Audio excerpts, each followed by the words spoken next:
कीर्तन करके आप सब संगतां नूं निहाल कीता। इन्ना सोहना कीर्तन संगत नूं बहुत आनंद आ रहा सी।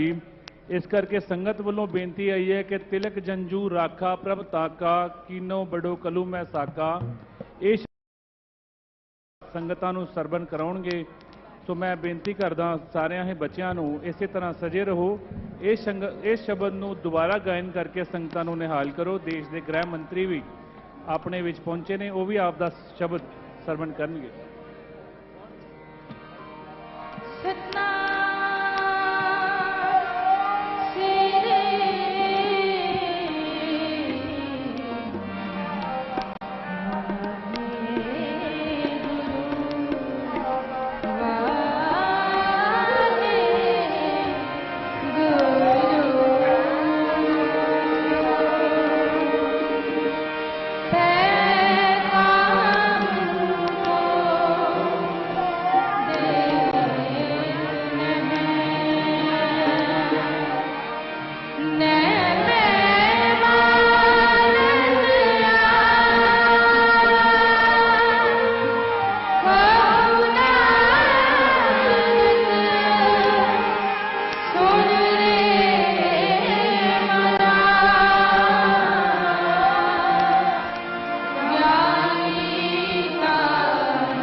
गुरु श्री तेग बहादुर के 400वें प्रकाश पर्व के अवसर पर आयोजित इस कार्यक्रम में एक बार फिर हम आपका स्वागत करते हैं।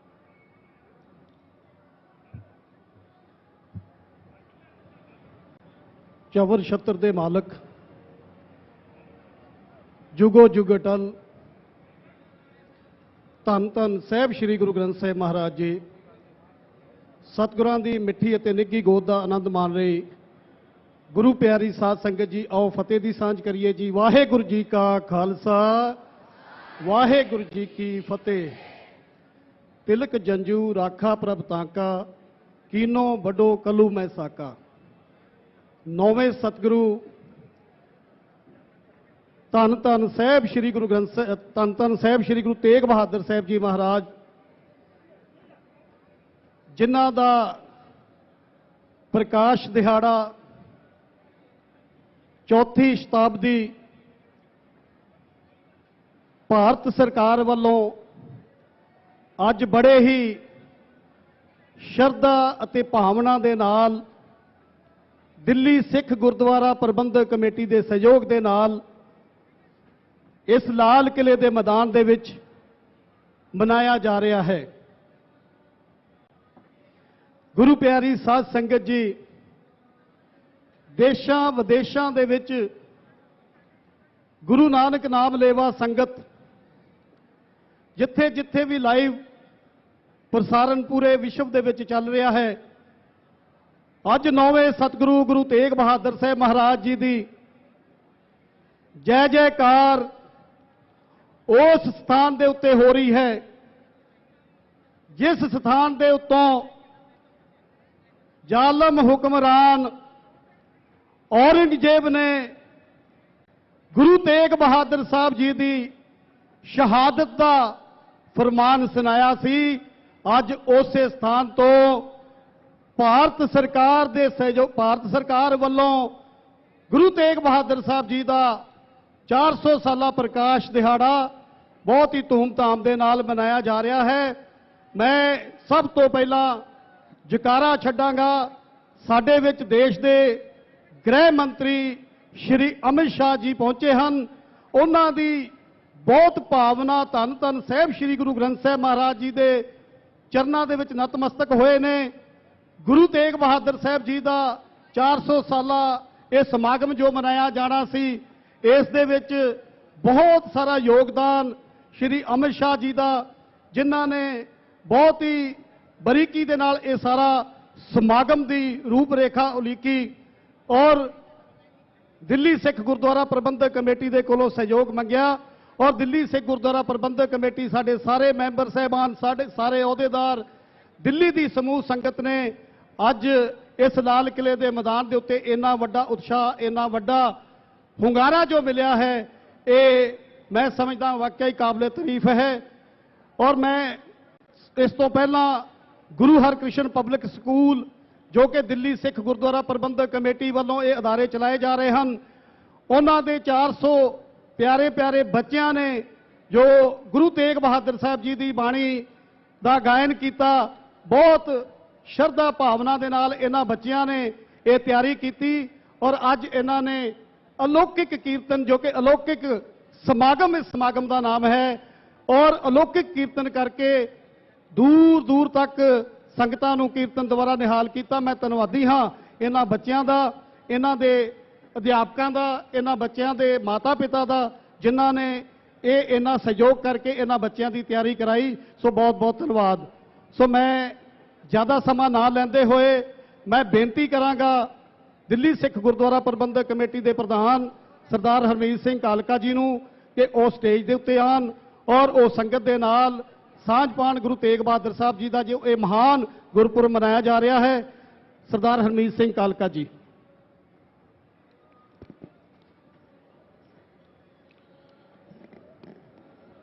जुगो जुग अटल धन धन साहब श्री गुरु ग्रंथ साहब महाराज जी की पावन पवित्र गोच बैठी गुरु रूप सवारी साध संगत जी फतेह प्रवान करनी। वाहिगुरु जी का खालसा वाहिगुरु जी की फतेह। समूची संगत नूं साहिब श्री गुरु तेग बहादुर साहब जी के 400 ਸਾਲਾ ਪ੍ਰਕਾਸ਼ ਪੁਰਬ ਦੀ ਲੱਖ ਲੱਖ ਵਧਾਈ। ਵਧਾਈ ਦੇ ਪਾਤਰ ਇਹ ਸੰਗਤ ਜਿਨ੍ਹਾਂ ਦੇ ਦਿਲਾਂ ਦੇ ਵਿੱਚ ਬਹੁਤ ਸਾਲਾਂ ਤੋਂ ਇਹ ਵਲਵਲੇ ਸੀ ਕਿ ਗੁਰੂ ਤੇਗ ਬਹਾਦਰ ਸਾਹਿਬ ਜੀ ਦੀ ਜਿਹੜੀ ਸ਼ਹਾਦਤ ਹੈ ਉਹ ਸਿਵਾਏ ਸਿੱਖਾਂ ਦੇ ਹੋਰ ਕੋਈ ਉਹਨੂੰ ਯਾਦ ਨਹੀਂ ਕਰਦਾ। ਮਗਰ ਮੈਂ ਧੰਨਵਾਦ ਕਰਾਂਗਾ ਕੇਂਦਰ ਦੀ ਸਰਕਾਰ ਦਾ, ਉਹਨਾਂ ਦੇ ਗ੍ਰਹਿ ਮੰਤਰੀ ਸ਼੍ਰੀ ਅਮਿਤ ਸ਼ਾਹ ਜੀ ਦਾ, ਕਲਚਰਲ ਮਿਨਿਸਟਰ ਜੀ ਕ੍ਰਿਸ਼ਨ ਰੈੱਡੀ ਜੀ ਦਾ, ਇੱਥੇ ਆਏ ਸਾਡੇ cultural minister of states Meenakshi Lekhi ji ਦਾ, ਜਿਨ੍ਹਾਂ ਨੇ ਸਿੱਖਾਂ ਦੀਆਂ ਭਾਵਨਾਵਾਂ ਨੂੰ ਦੇਖਦੇ ਹੋਏ ਅੱਜ ਇਸ ਲਾਲ ਕਿਲੇ ਦੇ ਮੈਦਾਨ ਦੇ ਉੱਤੇ ਇਹ ਪੁਰਬ ਮਨਾਉਣ ਦੀ ਗੱਲ ਕੀਤੀ। ਨਾਲ ਹੀ ਧੰਨਵਾਦ ਕਰਾਂਗੇ ਦੇਸ਼ ਦੇ ਪ੍ਰਧਾਨ ਮੰਤਰੀ ਸ਼੍ਰੀ ਨਰਿੰਦਰ ਮੋਦੀ ਜੀ ਦਾ, ਜਿਨ੍ਹਾਂ ਨੇ ਕੱਲ ਇੱਥੇ ਆ ਕੇ ਸੰਗਤਾਂ ਨੂੰ ਸੰਬੋਧਨ ਵੀ ਕਰਨਾ ਔਰ ਇਸ ਪੁਰਬ ਦੇ ਵਿੱਚ ਆ ਕੇ ਗੁਰੂ ਮਹਾਰਾਜ ਕੋਲੋਂ ਝੋਲੀਆਂ ਅੱਡ ਕੇ ਖੁਸ਼ੀਆਂ ਵੀ ਲੈਣੀਆਂ। ਮੈਂ ਇਹ ਗੱਲ ਇਸ ਕਰਕੇ ਕੀਤੀ ਹੈ ਕਿ ਜਿਸ ਗੁਰੂ ਤੇਗ ਬਹਾਦਰ ਸਾਹਿਬ ਜੀ ਦੀ ਅੱਜ ਅਸੀਂ 4ਵੀਂ ਸ਼ਤਾਬਦੀ ਮਨਾ ਰਹੇ ਹਾਂ, ਦਿੱਲੀ ਦਾ ਬੱਚਾ ਕੋਈ ਐਸਾ ਗੁਰਸਿੱਖ ਭਾਈ ਨਹੀਂ ਹੈ ਜਿਹਨੂੰ ਇਹ ਪਤਾ ਹੈ ਕਿ ਗੁਰੂ ਤੇਗ ਬਹਾਦਰ ਸਾਹਿਬ ਦੇ ਚਰਨਾਂ ਦੇ ਵਿੱਚੋਂ ਸਭ ਕੁਝ ਮਿਲਦਾ। ਰਿੱਧੀ ਸਿੱਧੀ ਦੇ ਮਾਲਿਕ ਗੁਰੂ ਤੇਗ ਬਹਾਦਰ ਸਾਹਿਬ ਜਿਨ੍ਹਾਂ ਨੂੰ ਕਿਹਾ ਜਾਂਦਾ ਹੈ, ਉਹਨਾਂ ਦੇ ਅੱਜ ਇਸ ਪੁਰਬ ਮਨਾ ਰਹੇ ਹਾਂ ਔਰ ਮੈਂ ਹਰ ਉਸ ਸਿੱਖ ਦੀ ਭਾਵਨਾ ਸਮਝਦਾ ਕਿਉਂਕਿ ਇਸ ਲਾਲ ਕਿਲੇ ਦੇ ਨਾਲ ਬਹੁਤ ਵੱਡਾ ਇਤਿਹਾਸ। ਮੇਰੇ ਤੋਂ ਪਹਿਲਾਂ ਸੈਕਟਰੀ ਸਾਹਿਬ ਨੇ ਤੁਹਾਨੂੰ ਦੱਸਿਆ ਕਿ ਬਹੁਤ ਖੁਸ਼ੀ ਦੀ ਗੱਲ ਅੱਜ ਲੋਕਾਂ ਦੇ ਦਿਲਾਂ ਦੇ ਵਿੱਚ ਹੈ ਕਿ ਉਹ ਜਗ੍ਹਾ ਜਿੱਥੇ ਗੁਰੂ ਤੇਗ ਬਹਾਦਰ ਸਾਹਿਬ ਦੀ ਸ਼ਹਾਦਤ ਦਾ ਫਰਮਾਨ ਜਾਰੀ ਹੋਇਆ ਸੀ, ਅੱਜ ਉਸੇ ਲਾਲ ਕਿਲੇ ਦੇ ਉੱਤੇ ਇਸ ਆਜ਼ਾਦ ਦੇਸ਼ ਦੇ ਵਿੱਚ ਪਹਿਲੀ ਵਾਰ ਕਿਸੇ ਨੇ ਪਹਿਲ ਕਦਮੀ ਕੀਤੀ ਹੈ ਕਿ ਅੱਜ 75 ਸਾਲ ਬਾਅਦ ਉਸ ਸਥਾਨ ਦੇ ਉੱਤੇ ਇਹ ਪੁਰਬ ਮਨਾਏ ਗਏ। ਅਸੀਂ ਦੇਸ਼ ਦੀ ਸਰਕਾਰ ਦਾ ਧੰਨਵਾਦ ਵੀ ਕਰਾਂਗੇ ਕਿਉਂਕਿ ਅੱਜ ਤੋਂ ਪਹਿਲਾਂ ਵੀ ਲਾਲ ਕਿਲੇ ਦੇ ਉੱਤੇ 15 ਅਗਸਤ ਤੋਂ ਇਲਾਵਾ ਪ੍ਰਧਾਨ ਮੰਤਰੀ ਜੀ ਨੇ ਕਦੀ ਸੰਬੋਧਨ ਨਹੀਂ ਕੀਤਾ। ਅੱਜ ਸਿੱਖਾਂ ਦੇ ਇਸ ਪ੍ਰੋਗਰਾਮ ਦੇ ਵਿੱਚ ਗੁਰੂ ਤੇਗ ਬਹਾਦਰ ਸਾਹਿਬ ਜੀ ਦੇ ਪ੍ਰੋਗਰਾਮ ਦੇ ਵਿੱਚ ਜੋ ਇਹਨਾਂ ਨੇ ਮਨਾਉਣ ਦਾ ਫੈਸਲਾ ਕੀਤਾ, ਮੈਂ ਉਹਨਾਂ ਦਾ ਕੋਟਾਨ ਕੋਟ ਧੰਨਵਾਦ ਕਰਦਾ। ਸੰਗਤ ਨੂੰ ਮੈਂ ਜਿੱਥੇ ਵਧਾਈਆਂ ਦਿੰਦਾ, ਅਸੀਂ ਦੇਸ਼ ਦੀ ਸਰਕਾਰ ਕੋਲੋਂ, ਗ੍ਰਹਿ ਮੰਤਰੀ ਸਾਹਿਬ ਕੋਲੋਂ, ਪ੍ਰਧਾਨ ਮੰਤਰੀ ਸਾਹਿਬ ਜੀ ਕੋਲੋਂ ਕੌਮ ਦੇ ਬਹੁਤ ਵੱਡੇ ਮਸਲੇ ਲੈ ਕੇ ਗਿਆ। ਪਿਛਲੇ ਸਮੇਂ ਦੇ ਵਿੱਚ ਕਈ ਮਸਲੇ ਇਹੋ ਜਿਹੇ ਸੀ ਜਿਹੜੇ ਮੁਮਕਿਨ ਨਹੀਂ ਹੋ ਸਕਦੇ ਸੀ। ਲਗਾਤਾਰ 70 ਸਾਲ ਤੋਂ ਜਦ ਅਰਦਾਸ ਕਰਦੇ ਸੀ ਉਹਨਾਂ ਗੁਰੂ ਧਾਮਾਂ ਦੇ ਪਾਵਨ ਦਰਸ਼ਨ ਦਿਦਾਰੇ ਦੀ, ਉਹ ਅੱਜ ਪੂਰਾ ਕਰਨ ਦਾ ਜਿਹੜਾ ਕੰਮ ਕੀਤਾ ਇਸ ਸਰਕਾਰ ਨੇ ਕੀਤਾ। ਦਿੱਲੀ ਦੇ ਵਿੱਚ ਹੋਏ ਕਤਲੇਆਮ ਦੀ ਜਿਹੜੀ SIT ਬਣਾਈ ਔਰ ਉਸ ਤੋਂ ਬਾਅਦ ਜਿਸ ਤਰੀਕੇ ਦੇ ਨਾਲ ਉਹਨਾਂ ਮੁਲਜ਼ਮਾਂ ਨੂੰ ਸਜ਼ਾਵਾਂ ਹੋ ਰਹੀਆਂ ਤੁਹਾਡੇ ਸਾਹਮਣੇ ਹੈ। ਐਸੇ ਬਹੁਤ ਵੱਡੀ ਲਿਸਟ ਹੈ, ਉਹ ਸਮਾਂ ਨਹੀਂ ਹੈ ਅੱਜ ਗੱਲ ਕਰਨ ਦਾ, ਮਗਰ ਅਸੀਂ ਇਹਦੇ ਨਾਲ ਬਹੁਤ ਵੱਡੀਆਂ ਹੋਰ ਕੌਮ ਦੇ ਮਸਲੇ ਇਹਨਾਂ ਨਾਲ ਸਾਂਝੇ ਕੀਤੇ ਨੇ ਔਰ ਸਾਨੂੰ ਉਮੀਦ ਹੈ ਕਿ ਬਹੁਤ ਜਲਦੀ, ਕਿਉਂਕਿ ਅੱਜ ਤੱਕ ਇਹਨਾਂ ਨੇ ਸਾਡੀ ਗੱਲ ਜਿਹੜੀ ਕੌਮ ਦੇ ਹਿੱਤ ਲਈ ਹੋਏ, ਦੇਸ਼ ਦੇ ਹਿੱਤ ਲਈ ਹੋਏ, ਇਹਨਾਂ ਨੇ ਹਮੇਸ਼ਾ ਪੂਰੀ ਕੀਤੀ ਹੈ। ਸੋ ਅਸੀਂ ਆਸ ਰੱਖਦੇ ਹਾਂ ਜਿਸ ਤਰੀਕੇ ਦੇ ਨਾਲ ਕੱਲ ਪ੍ਰਧਾਨ ਮੰਤਰੀ ਜੀ ਨੇ ਵੀ ਇੱਥੇ ਆਣਾ ਹੈ ਔਰ ਬਹੁਤ ਵੱਡੀਆਂ ਸਿੱਖਾਂ ਦੇ ਪ੍ਰਤੀ ਉਹਨਾਂ ਦੇ ਭਾਵਨਾਵਾਂ ਨੇ, ਗੁਰੂਆਂ ਦੇ ਪ੍ਰਤੀ ਭਾਵਨਾਵਾਂ ਨੇ, ਉਹ ਇੱਥੇ ਆਪਣੀਆਂ ਸ਼ੁਭਕਾਮਨਾ ਦੇਣ ਪਹੁੰਚਣਗੇ। ਮੈਂ ਇੱਕ ਵਾਰ ਫਿਰ ਤੋਂ ਦਿੱਲੀ ਤੋਂ ਨੇੜਿਓਂ ਆਈਆਂ, ਦੂਰੋਂ ਆਈਆਂ ਸੰਗਤਾਂ ਦਾ ਬਹੁਤ ਕੋਟਾਨ ਕੋਟ ਧੰਨਵਾਦ ਕਰਦਾ ਕਿ ਤੁਹਾਡੇ ਲੋਕਾਂ ਦੇ ਇੱਥੇ ਆਉਣ ਨਾਲ ਜੋ ਇੱਕ ਏਕਤਾ ਦੀ ਗੱਲ ਸਾਹਮਣੇ ਆਈ ਆ। ਮੈਂ ਧੰਨਵਾਦ ਕਰਦਾ ਤਖ਼ਤ ਸ੍ਰੀ ਪਟਨਾ ਸਾਹਿਬ ਦੇ ਸਿੰਘ ਸਾਹਿਬ ਭਾਈ ਰਣਜੀਤ ਸਿੰਘ ਜੀ, ਉਹ ਵੀ ਇੱਥੇ ਪਹੁੰਚੇ ਹਨ। ਸਾਬਕਾ ਜਥੇਦਾਰ ਸ੍ਰੀ ਅਕਾਲ ਤਖ਼ਤ ਸਾਹਿਬ ਜਥੇਦਾਰ ਗੁਰਬਚਨ ਸਿੰਘ ਜੀ, ਉਹ ਇੱਥੇ ਪਹੁੰਚੇ ਹਨ। ਮੈਂ ਸਾਰਿਆਂ ਨੂੰ ਜੀ ਆਇਆ ਕਹਿੰਦਾ। ਬਹੁਤ ਵੱਡੀਆਂ ਹਸਤੀਆਂ ਸਰਕਾਰੀ ਦਰਬਾਰ ਦੀ ਵੀ ਇੱਥੇ ਪਹੁੰਚੀਆਂ ਨੇ। ਸਾਰਿਆਂ ਨੂੰ ਦਿੱਲੀ ਸਿੱਖ ਗੁਰਦੁਆਰਾ ਪ੍ਰਬੰਧਕ ਕਮੇਟੀ ਵੱਲੋਂ ਜਿੱਥੇ ਜੀ ਆਇਆ ਕਿਹਾ ਜਾਂਦਾ ਹੈ। ਅੱਜ ਦੇ ਇਸ ਮਹਾਨ ਪਰਵ ਦੀ 400 ਸਾਲਾ ਗੁਰੂ ਤੇਗ ਬਹਾਦਰ ਸਾਹਿਬ ਜੀ ਦੇ ਪ੍ਰਕਾਸ਼ ਪੁਰਬ ਦੀ ਮੈਂ ਸੰਗਤਾਂ ਨੂੰ ਫਿਰ ਤੋਂ ਵਧਾਈ ਦਿੰਦਾ। ਵਾਹਿਗੁਰੂ ਜੀ ਕਾ ਖਾਲਸਾ, ਵਾਹਿਗੁਰੂ ਜੀ ਕੀ ਫਤਿਹ।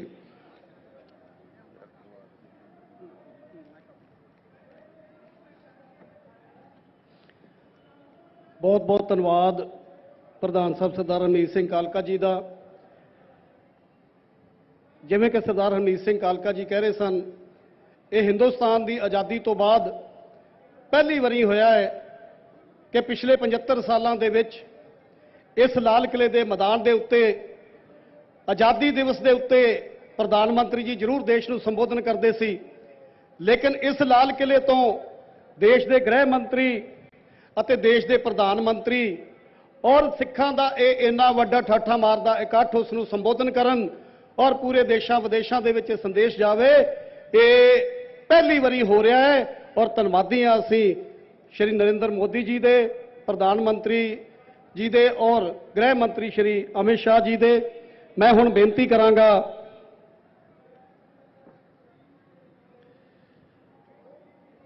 सांस्कृतिक मामलों के मंत्री श्री जी कृष्ण रेड्डी जी, उन्होंने मैं बेनती करांगा वो स्टेज ते आन अते तखत श्री पटना साहब के जथेदार सरदार सिंह साहब ज्ञानी रणजीत सिंह जी गौर मस्कीन वो उन्हों का स्वागत करन।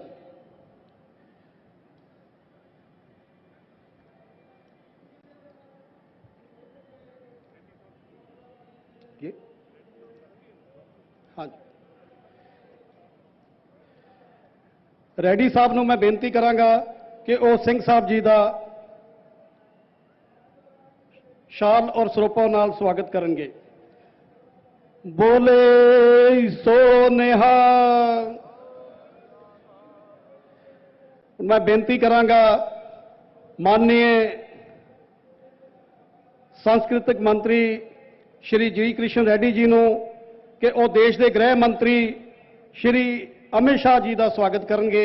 श्री अमित शाह जी को मैं बेनती करांगा वो स्टेज पर आ जान।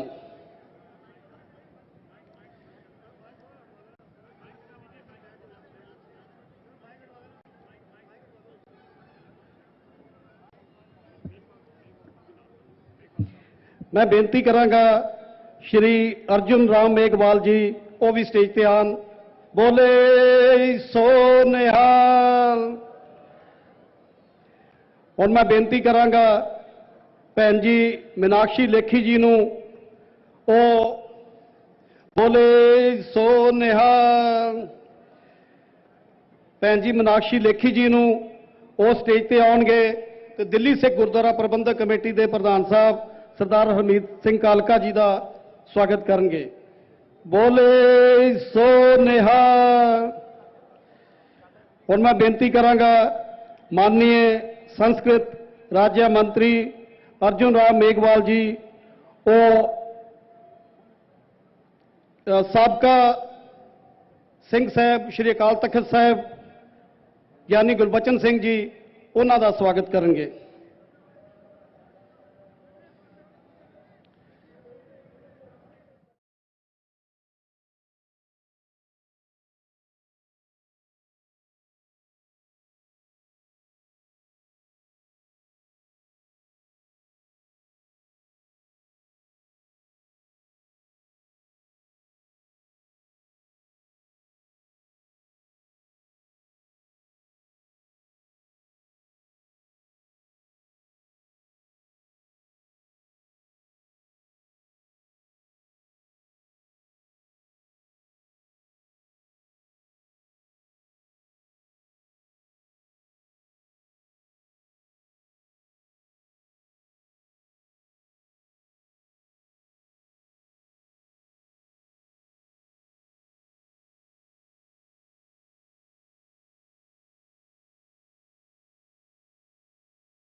श्री अर्जुन राम मेघवाल जी का स्वागत करेंगे। बोले सो निहाल। और मैं बेनती करांगा कालका साहब नूं सिरसा जी नूं कि वो श्री जी कृष्ण रेड्डी जी का स्वागत करेंगे। बोले सो निहाल। मैं बेनती करांगा कि वो भैन जी मीनाक्षी लेखी जी का स्वागत करेंगे। सरदार आत्मा सिंह लुबाना जी अते सरदार हरविंदर सिंह केपी जी साडे सीनियर मीत प्रधान अते मीत प्रधान दिल्ली सिख गुरुद्वारा प्रबंधक कमेटी। मैं बेनती करांगा सरदार हरमीत सिंह कालका जी नूं कि वो लालपुरा जी जो कि नैशनल माइनॉरिटी कमीशन के चेयरमैन है उन्हों का स्वागत करेंगे। बोले सो निहाल। सो मैं बेनती करांगा देश के गृह मंत्री श्री अमित शाह जी नूं कि वो स्टेज पे आके ਸੰਗਤਾਂ ਦੇ ਨਾਲ ਆਪਣੇ ਵਿਚਾਰ ਸਾਂਝੇ ਕਰਨ ਅਤੇ ਇਸ ਮਹਾਨ ਪਾਵਨ ਪਵਿੱਤਰ ਦਿਹਾੜੇ ਦੀ 400 ਸਾਲਾ ਗੁਰੂ ਤੇਗ ਬਹਾਦਰ ਸਾਹਿਬ ਜੀ ਦਾ ਇਹ ਪਾਵਨ ਪਵਿੱਤਰ ਦਿਹਾੜਾ ਜੋ ਭਾਰਤ ਸਰਕਾਰ ਵੱਲੋਂ ਦਿੱਲੀ ਸਿੱਖ ਗੁਰਦੁਆਰਾ ਪ੍ਰਬੰਧਕ ਕਮੇਟੀ ਦੇ ਸਹਿਯੋਗ ਦੇ ਨਾਲ ਮਨਾਇਆ ਜਾ ਰਿਹਾ ਹੈ, ਉਹ ਸੰਗਤਾਂ ਨੂੰ ਸੰਬੋਧਨ ਕਰਨਗੇ, ਵਧਾਈ ਦੇਣਗੇ। ਮੈਂ ਇੱਕ ਜਕਾਰਾ ਮੈਂ ਬੇਨਤੀ ਕਰਾਂਗਾ ਮੈਂਬਰ ਪਾਰਲੀਮੈਂਟ ਸਰਦਾਰ ਸੁਖਦੇਵ ਸਿੰਘ ਢੀਂਡਸਾ ਸਾਹਿਬ ਉਹ ਸਟੇਜ ਤੇ ਆ ਜਾਣ। ਸਰਦਾਰ ਹਰਮੀਤ ਸਿੰਘ ਕਾਲਕਾ ਜੀ, ਸਰਦਾਰ ਮਨਜਿੰਦਰ ਸਿੰਘ ਸਿਰਸਾ ਜੀ ਨੂੰ ਬੇਨਤੀ ਕਰਾਂਗਾ ਉਹਨਾਂ ਦਾ ਸਵਾਗਤ ਕਰਨਗੇ। ਸਰਦਾਰ ਸੁਖਦੇਵ ਸਿੰਘ ਢੀਂਡਸਾ ਜੀ।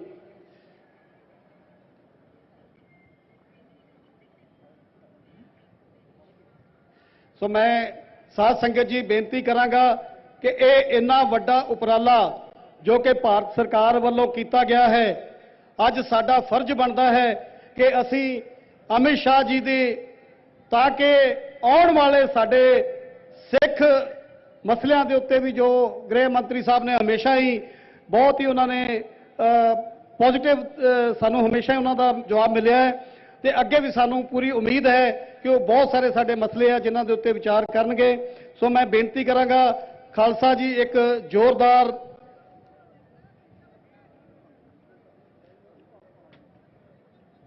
ਬੋਲੇ ਸੋ ਨਿਹਾਲ।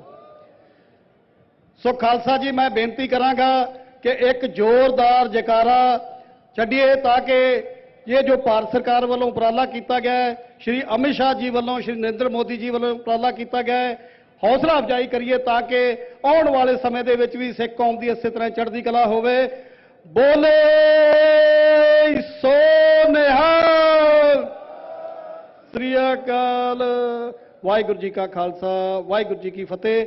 ਹੁਣ ਮੈਂ ਬੇਨਤੀ ਕਰਾਂਗਾ ਕਿ ਅਮਿਤ ਸ਼ਾਹ ਜੀ ਨੂੰ ਦੇਸ਼ ਦੇ ਗ੍ਰਹਿ ਮੰਤਰੀ ਕਿ ਉਹ ਸੰਗਤਾਂ ਨੂੰ ਆਪਣੀ ਵਧਾਈ ਦੇਣ ਅਤੇ ਗੁਰੂ ਤੇਗ ਬਹਾਦਰ ਸਾਹਿਬ ਜੀ ਦੇ ਇਸ ਮਹਾਨ ਪਾਵਨ ਪਵਿੱਤਰ ਦਿਹਾੜੇ ਦੀ ਸੰਗਤਾਂ ਦੇ ਨਾਲ ਸਾਂਝ ਪਾਉਣ।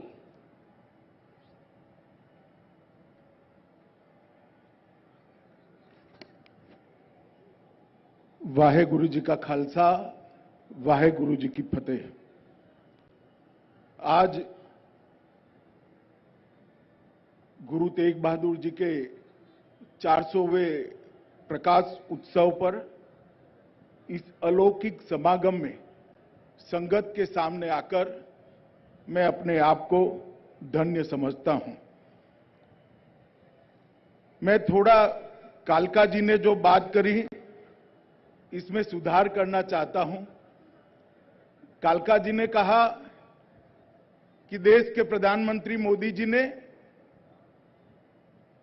400वां प्रकाश पर्व रंग चंग के साथ मनाकर सभी सिख भाइयों का, सभी सिखों का मन का समाधान किया है।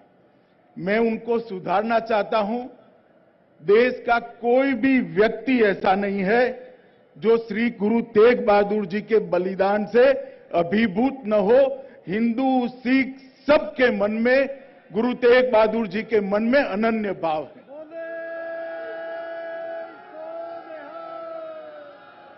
और जहां तक हिंदुओं का सवाल है, श्री गुरु तेग बहादुर जी का बलिदान ही हिंदू धर्म की रक्षा के काजे हुआ। कश्मीरी पंडितों ने जब उनके सामने उन पर जो बेइंतहा अत्याचार होते थे इसकी बात रखी, तब गुरु साहब ने निर्णय किया और अपना सर्वोच्च बलिदान यहीं सामने चांदनी चौक के सामने, जहां आज शीशगंज गुरुद्वारा विद्यमान है, वहां पर दिया।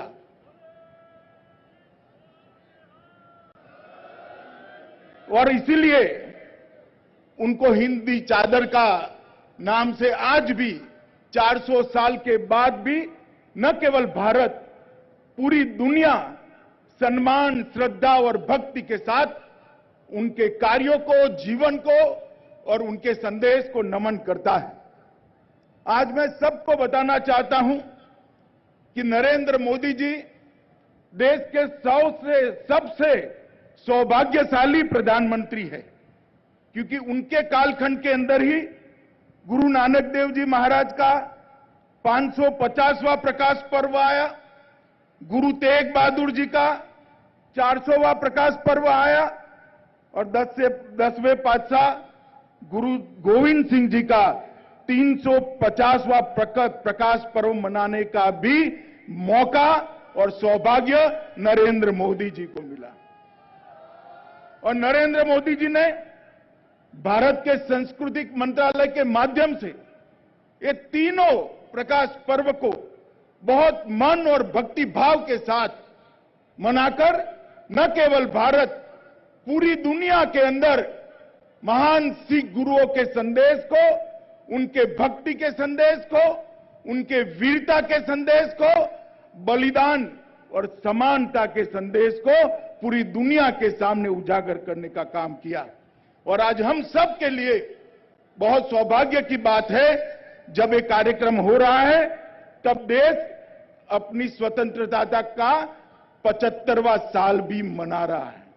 और 75वें साल में आज यही लाल किले के मैदान में हम सब बैठकर गुरु साहब की बानी का श्रवण किए हैं, जहां से कभी गुरु साहब को बलिदान करने का फतवा जारी किया था, वहीं पर बैठकर आज उनके गुणगान और भक्ति गाने का मौका ईश्वर ने हम सबको दिया है।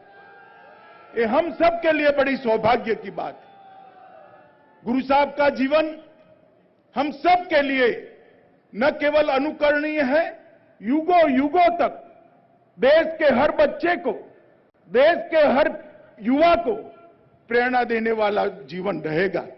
बचपन से ही त्याग, समर्पण, बलिदान और वीरता के गुण से बचपन से ही गुरु साहब ने अपना परिचय किया था। गुरु हरगोविंद साहब की छत्र छाया में शिक्षा और दीक्षा हुई और बाद में त्यागमल से गुरु तेग बहादुर तक की यात्रा 13 साल की कम उम्र में ही उन्होंने पसार करी। 13 साल की उम्र में करतारपुर साहिब के ऐतिहासिक युद्ध में, ऐतिहासिक घेरे में जिस वीरता के साथ उन्होंने तलवार से, तेग से मुगलों का सामना किया, तब जाकर 8वें गुरु साहब ने उनको तेग बहादुर नाम से अलंकृत करने का काम किया। संस्कृत, हिंदी, गुरुमुखी अनेक भाषाओं को विद्वता के साथ उन्होंने न केवल सीखा, उस पर महारत हासिल की। और सभी गुरुओं का संदेश ये सभी भाषाओं में पूरे देश के लिए फैलाने का काम गुरु तेग बहादुर जी ने किया। गुरु नानक देव जी महाराज के बाद सबसे ज्यादा अगर किसी ने देश का भ्रमण किया, यात्रा की, आसाम तक, आसाम से लेकर पटना साहिब तक, पटना साहिब से लेकर आनंदपुर साहिब तक और पूरे पंजाब में, तो वो गुरु तेग बहादुर जी ही थे। और 20 साल की साधना के बाद एक प्रशांत मूर्ति में परिवर्तित हुए गुरु महाराज, और उन्होंने पूरी देश के अंदर सद्भावना का, समानता का और शांत वीरता का अनुभव किया। बलिदान, सहनशीलता, समर्पण और उच्च ज्ञान के सभी गुणों को उन्होंने देश के सामने रखने का काम किया। महान आनंदपुर साहब की स्थापना भी उन्होंने की।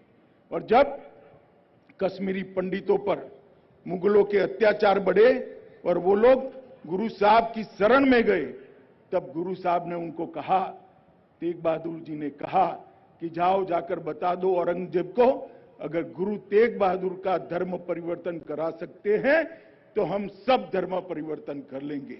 और वो खुद चलकर वहां से दिल्ली तक आए।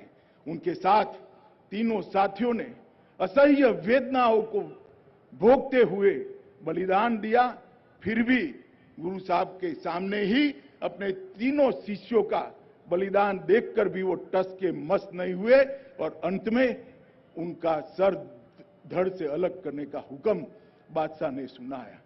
मगर तेग चलाने वाले, सर कलम करने वाले तो चले गए, जिन्होंने अपने सर का बलिदान दिया। आज 400 साल के बाद भी करोड़ों करोड़ों लोग आज उनके मार्ग पर चलते हैं और उनकी शहादत को याद करते हैं। और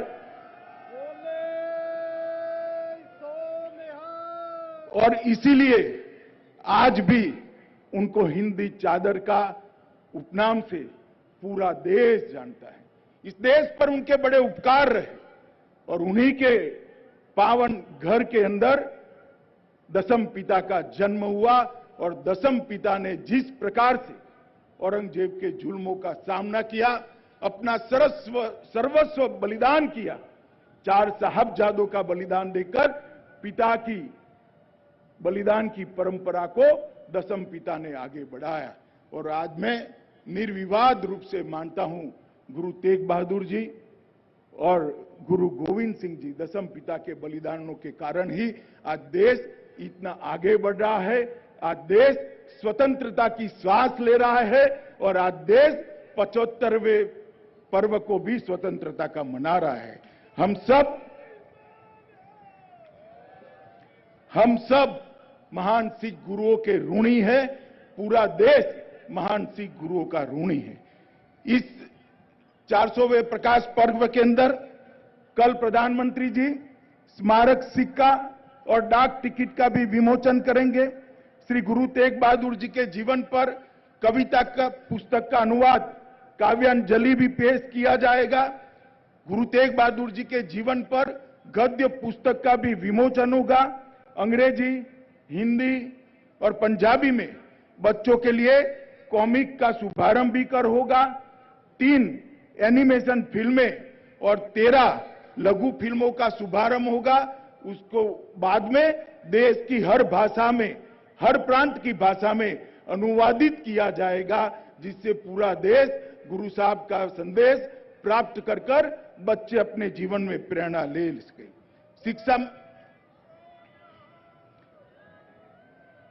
शिक्षा मंत्रालय द्वारा एक बहुत बड़ी निबंध प्रतियोगिता की गई, जिसके अंदर लगभग 85,000 स्कूलों के 18 लाख बच्चों ने 9वें गुरु के जीवन पर अपना निबंध लिखकर उनके गुणों का वर्णन किया, उनका गुणगान करने का काम किया है। हम सब समझ सकते हैं, देश के कोने कोने में जब 18 लाख बच्चे गुरु तेग बहादुर जी पर जब निबंध लिखते हैं, तो उनके जीवन में भी गुरु जी का संदेश, तेग बहादुर जी का संदेश और गुरु साहब का सभी गुणों को आत्मसात करने का गौरव भी आज वो बच्चों ने प्राप्त किया है। मैं यहां पर आप सभी का बहुत धन्यवाद करता हूं। सांस्कृतिक मंत्रालय का भी धन्यवाद करना चाहता हूं कि इस पवित्र पर्व के अंदर मुझे हिस्सा लेने का मौका दिया, सहभागी होने का मौका दिया और आज मैं आप सभी को लाख लाख बधाइयां देना चाहता हूं गुरु पर्व की, 400वें प्रकाश पर्व की। और हम सब आज एक निर्णय कर जाए कि सिख गुरुओं के बताए हुए रास्ते पर हम चले और अपने जीवन को धन्य करें। फिर से एक बार सभी का धन्यवाद कर मेरी बात को समाप्त करता हूं। बोले सो निहाल। वाहेगुरु जी का खालसा, वाहेगुरु जी की फतेह।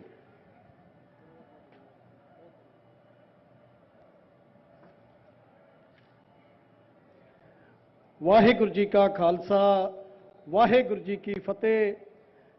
बहुत बहुत धन्यवाद श्री अमित शाह जी, हिंदुस्तान के गृह मंत्री, जिन्हां ने गुरु तेग बहादुर साहब जी के अज दे इस महान दिहाड़े 400 साला प्रकाश पुरब नूं समर्पित ये जो प्रोग्राम कराए जा रहे हैं, इस विच अपने विचार रखे, विचार साझे किए और जानकारी दी उन्होंने कि भारत सरकार आने वाले समय दे विच गुरु तेग बहादुर साहब जी के जीवनी बारे, उन्हों के इतिहास के संबंधी की करने वास्ते जा रही है। गुरु प्यारी साध संगत जी, आप वड्डी गिनती दे विच आए हो, धन्नवादी हो, धन्यता दे योग हो कि अज इस लाल किले के मैदान के इस महान समागम दे विच पहुंच के आप जी लाहा लै रहे हो, गुरु साहब जी का 400 साला प्रकाश दिहाड़ा मना रहे हो। मैं बेनती करा कि पंथ दे महान विद्वान बाबा बंता सिंह जी साडे विच आए हन, पहुंचे हन। असीं उन्हां नूं जी आया कहने आ, धन्नवादी हाँ, उन्हां दे रजेविਆਂ ਦੇ ਵਿੱਚੋਂ ਸਮਾਂ ਕੱਢ के आए हैं। मैं उन्हां नूं बेनती करांगा ਉਹ ਕਿਸੇ ਪਹਿਚਾਣ ਦੇ ਮੁਹਤਾਜ ਨਹੀਂ ਹਨ। ਬਾਬਾ ਬੰਤਾ ਸਿੰਘ ਜੀ ਮੁੰਡਾ ਪਿੰਡ ਸੁਰ ਸਿੰਘ ਸੰਪਰਦਾਇ ਬਿਧੀ ਚੰਦ, ਉਹਨਾਂ ਨੂੰ ਬੇਨਤੀ ਕਰਾਂਗਾ ਉਹ ਸਟੇਜ ਤੇ ਆਉਣ ਅਤੇ ਅਗਲੇ 15 ਮਿੰਟ ਉਹ ਗੁਰੂ ਤੇਗ ਬਹਾਦਰ ਸਾਹਿਬ ਮਹਾਰਾਜ ਜੀ ਦਾ ਇਤਿਹਾਸ,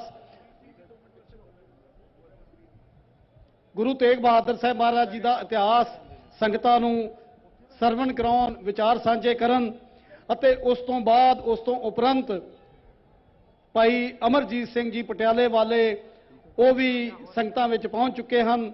ਉਹਨਾਂ ਨੇ ਸੰਗਤਾਂ ਨੂੰ ਕੀਰਤਨ ਦੁਆਰਾ ਨਿਹਾਲ ਕਰਨਾ ਹੈ।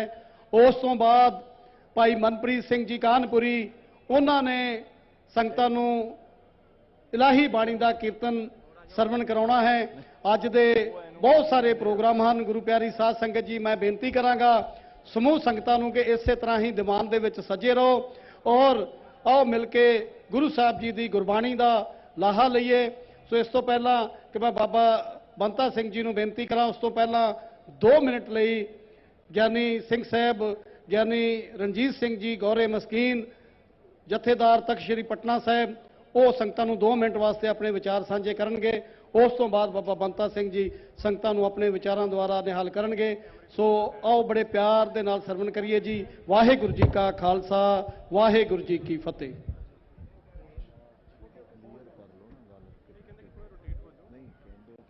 ਵਾਹਿਗੁਰੂ ਜੀ ਕਾ ਖਾਲਸਾ, ਵਾਹਿਗੁਰੂ ਜੀ ਕੀ ਫਤਿਹ।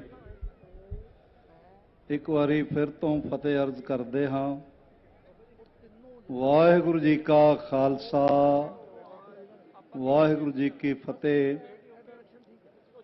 ਸਭ ਤੋਂ ਪਹਿਲਾਂ ਮੈਂ ਧੰਨਵਾਦ ਕਰਦਾ ਹਾਂ ਸਾਹਿਬ ਸ੍ਰੀ ਗੁਰੂ ਗ੍ਰੰਥ ਸਾਹਿਬ ਮਹਾਰਾਜ ਜੀ ਦਾ, ਜਿਨ੍ਹਾਂ ਦੀ ਛਤਰ ਛਾਇਆ ਹੇਠ ਗੁਰੂ ਤੇਗ ਬਹਾਦਰ ਸਾਹਿਬ ਜੀ ਦਾ 400 ਸਾਲਾ ਪ੍ਰਕਾਸ਼ ਦਿਵਸ ਭਾਰਤ ਸਰਕਾਰ ਦੇ ਸਹਿਯੋਗ ਨਾਲ ਸਿੱਖ ਕੌਮ ਦੀ ਮਹਾਨ ਸੰਸਥਾ ਦਿੱਲੀ ਸਿੱਖ ਗੁਰਦੁਆਰਾ ਪ੍ਰਬੰਧਕ ਕਮੇਟੀ ਦੇ ਸਾਰੇ ਅਹੁਦੇਦਾਰਾਂ ਅਤੇ ਮੈਂਬਰ ਸਾਹਿਬਾਨ ਸਮੂਹ ਸੰਗਤਾਂ ਮਿਲ ਕੇ ਮਨਾ ਰਹੀਆਂ ਹਨ।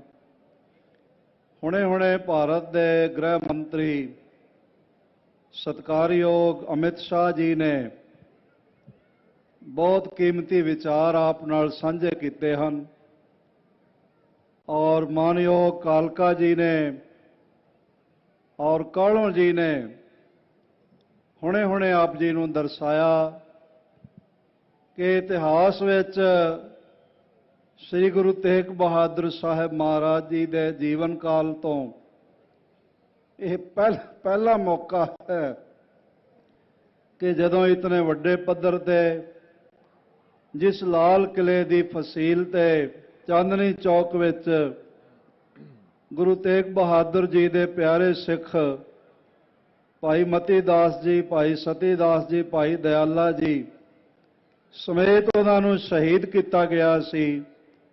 ਅੱਜ ਉਸ ਤੋਂ ਪਹਿਲੀ ਦਫਾ, ਉਸ ਤੋਂ ਬਾਅਦ ਉਸੇ ਹੀ ਲਾਲ ਕਿਲੇ ਤੋਂ ਭਾਰਤ ਦੇ ਗ੍ਰਹਿ ਮੰਤਰੀ ਜੀ ਗੁਰੂ ਤੇਗ ਬਹਾਦਰ ਸਾਹਿਬ ਜੀ ਦੇ ਨਾਮ ਦੀ ਜੈ ਜੈਕਾਰ ਕਰ ਰਹੇ ਹਨ, ਜੈਕਾਰੇ ਗਜਾ ਕੇ ਗਏ ਹਨ।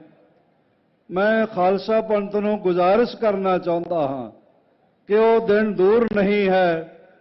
ਅੱਜ ਭਾਰਤ ਦੇ ਇਸ ਲਾਲ ਕਿਲੇ ਵਿੱਚ ਜਿਸ ਤੇ ਲਾਲੀ ਗੁਰੂ ਤੇਗ ਬਹਾਦਰ ਸਾਹਿਬ ਜੀ ਦੇ ਖੂਨ ਦੀ ਹੈ, ਮਹਾਰਾਜ ਜੀ ਦਾ ਪ੍ਰਕਾਸ਼ ਦਿਹਾੜਾ ਮਨਾਇਆ ਗਿਆ ਔਰ ਭਾਰਤ ਸਰਕਾਰ ਨੇ ਵੱਡਾ ਉਪਰਾਲਾ ਕੀਤਾ। ਉਹ ਦਿਨ ਦੂਰ ਨਹੀਂ ਹੈ। ਮੈਂ ਮਹਾਰਾਜ ਜੀ ਦੇ ਚਰਨਾਂ ਤੇ ਭਰੋਸਾ ਰੱਖ ਕੇ ਇਹ ਗੁਜ਼ਾਰਿਸ਼ ਕਰਨਾ ਚਾਹੁੰਦਾ ਹਾਂ ਕਿ ਉਹ ਦਿਨ ਦੂਰ ਨਹੀਂ ਹੈ ਜਿਸ ਦਿਨ ਸਾਰੀ ਦੁਨੀਆ ਦੇ ਹਰ ਦੇਸ਼ ਵਿੱਚ ਗੁਰੂ ਤੇਗ ਬਹਾਦਰ ਜੀ ਦਾ ਪਾਵਨ ਜਨਮ ਦਿਵਸ ਮਨਾਇਆ ਜਾਇਆ ਕਰੇਗਾ ਔਰ ਸੰਗਤਾਂ ਉਸ ਤੋਂ ਲਾਭ ਪ੍ਰਾਪਤ ਕਰਨਗੀਆਂ, ਗੁਰੂ ਪਾਤਸ਼ਾਹ ਦੀ ਬਾਣੀ ਦੀ ਸਿੱਖਿਆ ਨਾਲ ਜੁੜਨਗੀਆਂ। ਮੈਂ ਮਹਾਰਾਜ ਜੀ ਦੇ 400 ਸਾਲਾ ਦਿਵਸ ਤੇ ਸਾਰੇ ਸੰਸਾਰ ਨੂੰ ਕੋਟਾਨ ਕੋਟ ਮੁਬਾਰਕਬਾਦ ਤਖਤ ਸ੍ਰੀ ਹਰਿਮੰਦਰ ਜੀ ਪਟਨਾ ਸਾਹਿਬ ਵੱਲੋਂ ਦਿੰਦਾ ਹਾਂ ਔਰ ਫਿਰ ਤੋਂ ਸ਼ੁਕਰਗੁਜ਼ਾਰ ਹਾਂ ਸਾਰੀਆਂ ਸੰਸਥਾਵਾਂ ਦਾ ਜਿਨ੍ਹਾਂ ਨੇ ਮਿਲ ਕੇ ਇਹ ਉਪਰਾਲਾ ਕੀਤਾ ਹੈ और कोटान कोट रोम रोम शुकराना श्री गुरु तेग बहादुर साहब महाराज जी का। ਅਸੀਂ बहुत ज़्यादा कष्टां विचों लंघ के आए हाँ, बड़े जफर जाले हैं, बड़े जंग सहे हैं और बड़ियां विखम परिस्थितियां चों लंघ के ਅਸੀਂ इतों तक पहुंचे हाँ। आखिर विच मैं एक आप जी नाल शेर साझा करना चाहता हाँ कि जलजले उठते रहे, आंधियां चलती रही, बिजलियां गिरती रही, चिराग भी जलते रहे। ये पावन रोशनी गुरु तेग बहादुर साहब जी की महान जीवन की, गुरबाणी की, शहादत की अज सारे संसार ते पहुंच रही है। गुरु करे सारा खालसा पंथ एक जगह होके महाराज जी के चरणों में समर्पित होंदियां वध तो वध अपना सहयोग देवे ताकि सारी दुनिया तक, सारी दुनिया ਦੀਆਂ ਸਾਰੀਆਂ ਭਾਸ਼ਾਵਾਂ ਵਿੱਚ गुरु नानक गुरु गोबिंद सिंह महाराज जी का संदेश ते उपदेश पहुंचाया जा सके। इन्हां ही शब्दां नाल मैं धन्नवादी हाँ। वाहिगुरु जी का खालसा, वाहिगुरु जी की फतेह।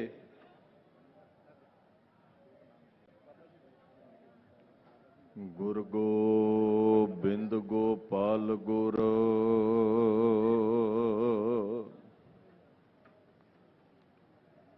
गुरपूरन नारायण है।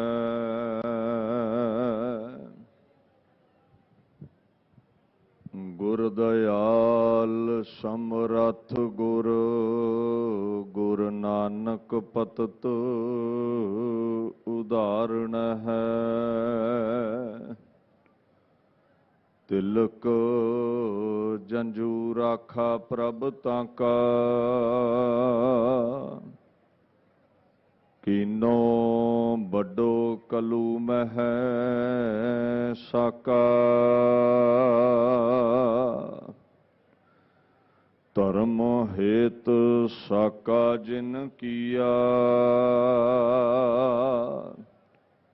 शीस दिया पर सिर ना दिया।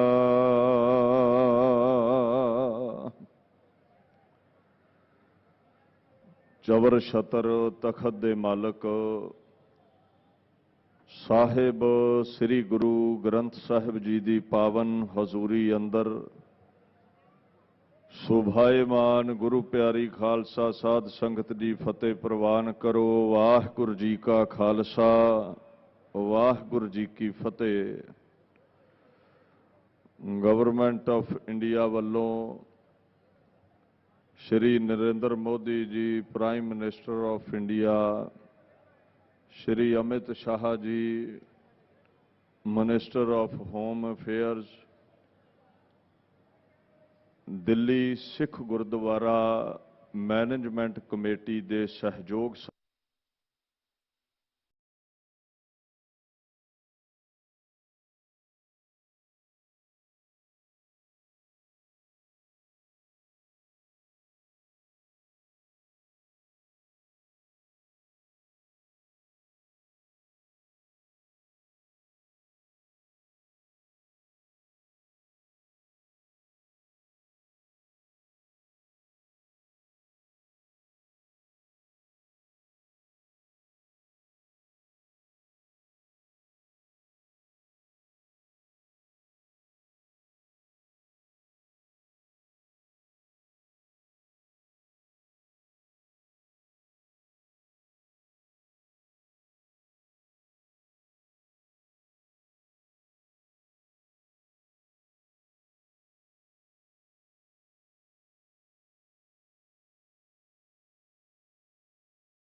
Quick question about Berlin. What were you involved in, Cassie? I'm an asset for the CIA. There is a psychopath who is impersonating me. Old habit, they die hard, honey. It's okay. You know what? Just shut up.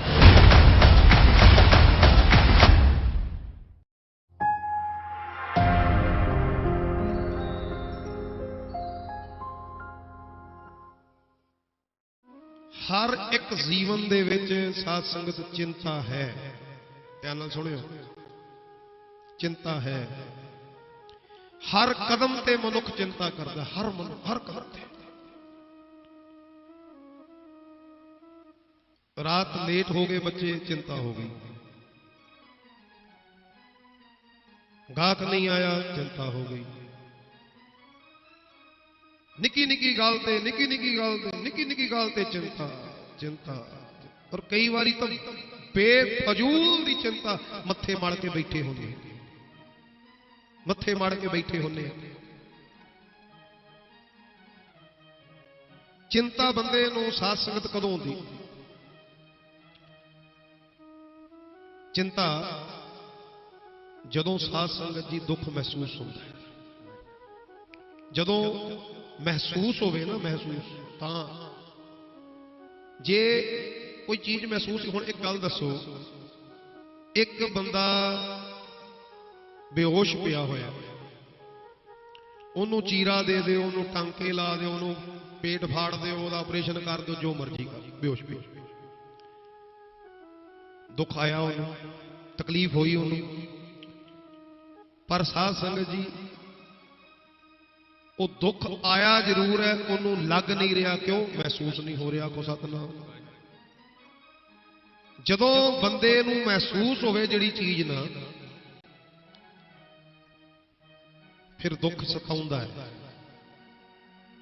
ਮੇਰੇ ਸਾਹਿਬ ਕਹਿੰਦੇ ਨੇ, ਭਜਨ ਕਰ, ਭਜਨ ਕਰ, ਭਜਨ ਕਰ। ਇੰਨੀ ਆਤਮਿਕ ਅਵਸਥਾ ਉੱਚੀ ਹੋ ਜਾਏਗੀ, ਇੰਨੀ ਆਤਮਿਕ ਅਵਸਥਾ ਉੱਚੀ ਹੋ ਜਾਏਗੀ ਕਿ ਚੰਗੀ ਚੰਗੀ ਚਿੰਤਾਵਾਂ, ਚੰਗਾ ਚੰਗਾ ਦੁੱਖ ਇਦਾਂ ਹੀ ਲੰਘਾ ਦੇਗਾ, ਪਤਾ ਹੀ ਨਹੀਂ ਲੱਗੇਗਾ ਤੈਨੂੰ। ਆਖੋ ਸਤਨਾਮ, ਪਤਾ ਹੀ ਨਹੀਂ ਲੱਗੇਗਾ। ਅਸੀਂ ਚਿੰਤਾ ਨੂੰ ਖਤਮ ਕਰਨਾ ਚਾਹੁੰਦੇ ਹਾਂ ਚਿੰਤਾ ਦੇ ਨਾਲ। ਘਰ 'ਚ ਕੋਈ ਚਿੰਤਾ ਆ ਗਈ, ਕੋਈ ਮੁਸੀਬਤ ਆ ਗਈ, ਕੋਈ ਦੁੱਖ ਆ ਗਿਆ, ਕੋਈ ਕਲੇਸ਼ ਆ ਗਿਆ, ਕਿਸੇ ਕਿਸਮ ਦਾ ਵੀ ਸਾਧ ਸੰਗਤ, ਇਹ ਆਦੀਆਂ ਉਪਾਦੀਆਂ ਘਰ ਦੇ ਵਿੱਚ ਵੜ ਆਈਆਂ। ਹੁਣ ਕੀ ਹੁੰਦਾ ਜੀ? ਹਾਏ ਹਾਏ ਹਾਏ, ਬਸ ਹਾਏ ਹਾਏ ਕਰੀ ਜਾਂਦੇ, ਹਾਏ ਹਾਏ। ਜੇ ਤੁਹਾਡੇ ਹਾਏ ਹਾਏ ਕਰਨ ਦੇ ਨਾਲ ਤੁਹਾਡਾ ਦੁੱਖ ਦੂਰ ਹੋਵੇ ਤੇ ਰੱਜ ਰੱਜ ਕੇ ਹਾਏ ਹਾਏ ਕਰੀ ਜਾਓ। ਸਾਰੇ ਟੱਬਰ ਨੂੰ ਲਾ ਦਿਓ ਹਾਏ ਹਾਏ ਕਰਨ ਤੇ। ਬਹਿ ਜਾਓ ਬਈ, ਸਾਰੇ ਬਹਿ ਜਾਓ, ਸਾਰੇ ਬਹਿ ਜਾਓ, ਹਾਏ ਹਾਏ ਕਰੋ, ਹਾਏ ਹਾਏ ਕਰੋ, ਬਹਿ ਜਾਓ ਸਾਰੇ ਇੱਥੇ, ਹਾਏ ਹਾਏ ਕਰੋ। ਜੇ ਤੁਹਾਡੇ ਹਾਏ ਹਾਏ ਕਰਨ ਦੇ ਨਾਲ ਦੁੱਖ ਦੂਰ ਹੁੰਦਾ ਹੋਵੇ ਤੇ ਕਰੋ।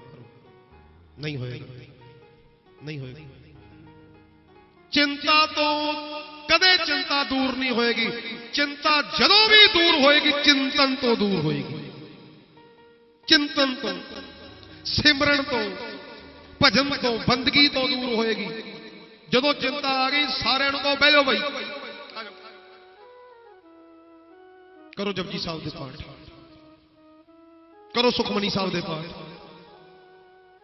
ਸੁਖਮਨੀ ਸਾਹਿਬ ਦੀਆਂ ਲੜੀਆਂ ਚਲਾ ਦਿਆ ਕਰੋ। ਇੱਕ ਮੈਂ ਬੇਨਤੀ ਕਰਨ ਲੱਗਾ ਜੀ, ਅੰਮ੍ਰਿਤ ਵੇਲੇ ਦਾ ਸਮਾਂ ਹੈ ਔਰ ਬੜੀ ਤਗੜੀ ਜੁਗਤੀ ਹੈ, ਬੜੀ ਤਗੜੀ ਜੁਗਤੀ ਹੈ। ਆਪਾਂ ਜਦੋਂ ਦੁੱਖ ਆਉਂਦਾ ਇਹਨੂੰ ਪੁੱਛਦੇ ਆ, ਉਹਨੂੰ ਪੁੱਛਦੇ ਆ। ਕਈ ਵਾਰੀ ਦਾਸ ਬੇਨਤੀ ਕਰ ਚੁੱਕਾ ਹੈ ਜੀ, ਕਈ ਵਾਰੀ ਦਾਸ ਬੇਨਤੀ ਕਰ ਚੁੱਕਾ ਹੈ, ਇੱਕ ਸੁਖਮਨੀ ਦਾ ਪੱਲਾ ਫੜ ਲਓ, ਇੱਕ ਜਪਜੀ ਦਾ ਪੱਲਾ ਫੜ ਲਓ, ਅੰਮ੍ਰਿਤ ਵੇਲੇ ਦਾ ਪੱਲਾ ਫੜ ਲਓ। ਕਿਤੇ ਕੁਝ ਪੁੱਛਣ ਦੀ ਲੋੜ ਨਹੀਂ ਕਿਸੇ। ਜਦੋਂ ਕੋਈ ਚਿੰਤਾ ਬਣ ਆਵੇ, ਸੁਖਮਨੀ ਦੀ ਲੜੀ ਰੱਖ ਦਿਓ ਜੀ। ਮੈਂ ਵੱਡੇ ਦਰ ਤੇ ਬਹਿ ਕੇ ਆਹ ਗੱਲ ਤੁਹਾਡੇ ਚਰਨਾਂ 'ਚ ਬੇਨਤੀ ਕਰ ਰਿਹਾ। ਮੇਰੇ ਬਾਜਾਂ ਵਾਲੇ ਮਾਹੀ ਪ੍ਰੀਤਮ ਦਾ ਇਹ ਦਰ ਹੈ। ਇਸ ਪਵਿੱਤਰ ਸਥਾਨ ਤੇ ਬਹਿ ਕੇ ਸਾਧ ਸੰਗਤ ਆ ਖੁੱਲ ਕੇ ਇੱਕ ਵਚਨ ਤੁਹਾਨੂੰ ਮੈਂ ਕਹਿ ਰਿਹਾ, ਔਰ ਗੁਰੂ ਤੇ ਵਿਸ਼ਵਾਸ ਰੱਖ ਕੇ ਕਹਿ ਰਿਹਾ, ਗੁਰੂ ਤੇ ਭਰੋਸਾ ਰੱਖ ਕੇ ਕਹਿ ਰਿਹਾ। ਕੋਈ ਦੁੱਖ ਆਵੇ, ਸੁਖਮਨੀ ਦੀ ਲੜੀ ਚਲਾ ਦਿਓ ਘਰ। ਲੜੀ ਕੀ ਹੁੰਦੀ ਹੈ ਕਈਆਂ ਨੂੰ ਪਤਾ, ਕਈਆਂ ਨੂੰ ਨਹੀਂ। 6 ਘੰਟੇ ਦੀ, 8 ਘੰਟੇ ਦੀ ਲੜੀ ਹੁੰਦੀ ਹੈ। ਸੁਖਮਨੀ ਸਾਹਿਬ ਦਾ ਗੁਟਕਾ ਲਿਆ, ਇੱਕ ਆਸਨ ਲਾ ਲਓ, ਆਸਨ ਸੁੱਚਾ ਆਸਨ ਲਾ ਲਓ ਜੀ। ਬੈੱਡ ਤੇ ਭਾਵੇਂ ਕਿਤੇ ਵੀ ਲਾ ਲਓ, ਸੁੱਚੀ ਚੱਦਰ ਵਿਛਾ ਕੇ ਸੁੱਚੇ ਆਸਨ ਤੇ ਬਹਿਣਾ।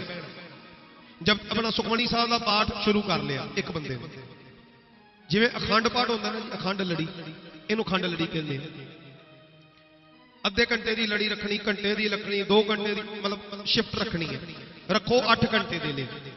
ਹੁਣ ਮੰਨ ਲਓ ਘੰਟੇ ਦੀ ਰੋਲ ਲੱਗ ਗਈ, ਘੰਟੇ ਦੀ ਰੋਲ ਲੱਗੀ, ਜਿੱਥੇ ਜਿਹਦਾ ਪਾਠ ਹੁਣ ਸਮਾਪਤੀ ਹੋ ਰਿਹਾ ਨਾ, ਸਮਾਪਤ ਮਤਲਬ ਜਿਹੜੀ ਪੰਕਤੀ ਤੇ 1 ਘੰਟਾ ਹੋ ਗਿਆ, ਜਦੋਂ ਦੂਜੇ ਬੰਦੇ ਨੇ ਬਹਿਣਾ ਉਸੇ ਪੰਕਤੀ ਤੋਂ ਸ਼ੁਰੂ ਕਰ ਦੇਗਾ। ਜਿਵੇਂ ਅਖੰਡ ਪਾਠ ਸਾਹਿਬ ਹੁੰਦਾ ਹੈ, ਉਹ ਇੱਕ ਲੜੀ ਤੁਰ ਪਈ ਹੈ 8 ਘੰਟੇ ਦੀ, ਤੇ ਜਦੋਂ 8 ਘੰਟੇ ਬਾਅਦ ਜਿਹੜਾ ਹੁਣ ਸਮਾਪਤ ਹੋ ਰਿਹਾ ਉਹ ਪੂਰਾ ਪਾਠ ਸਮਾਪਤ ਕਰਕੇ ਅਰਦਾਸ ਕਰੋ ਅਰਦਾਸ।